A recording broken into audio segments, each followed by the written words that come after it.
All right, thanks, Riley. Definitely going to have to remember those tips. And now we have new details tonight surrounding the Ackerman incident that happened over the weekend. The Syracuse Police Department released a statement earlier this morning saying, and quote, "At this point in the investigation, after speaking with victims and witnesses, it does not appear that this incident was motivated by race." This comes 3 days after the original email from the Syracuse University Department of Public Safety about the incident. The email notified students of the attack on Ackerman Avenue. An updated email came out less than 2 hours later that described the woman who allegedly struck the students with a silver handgun. Within 24 hours, students wrote a statement for the Syracuse student body detailing what they say happened during the incident. The writers say the attackers used racial slurs before striking students with the handgun.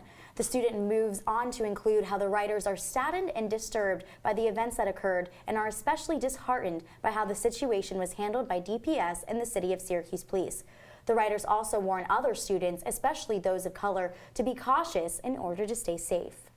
DPS Chief Bobby Maldonado released a new statement yesterday afternoon detailing how the university is working with the Syracuse Police Department on the Ackerman incident. No new information could be provided because of the ongoing investigation. The statement also explains the SU does not identify the race of perpetrators in its alerts to the community. Maldonado says this is because of concerns about racial profiling. The Student Association responded to the Ackerman incident with a new resolution in their meeting last night. The resolution states that a racially charged assault occurred off campus and DPS did not acknowledge the motives. Student Association President Gufran Salil spoke with us earlier today and said miscommunication was the biggest issue between students and DPS. An incident like this shows us that there needs to be communication. There wasn't communication between the student body and DPS in this matter. That's why there was a lot of misunderstanding about whose jurisdiction this is or how DPS can put a term on this incident. DPS couldn't say that it was a hate crime because it's SBD's investigation. Not a lot of students knew that. Other campus organizations have also come out with statements for the Syracuse community about the Ackerman incident.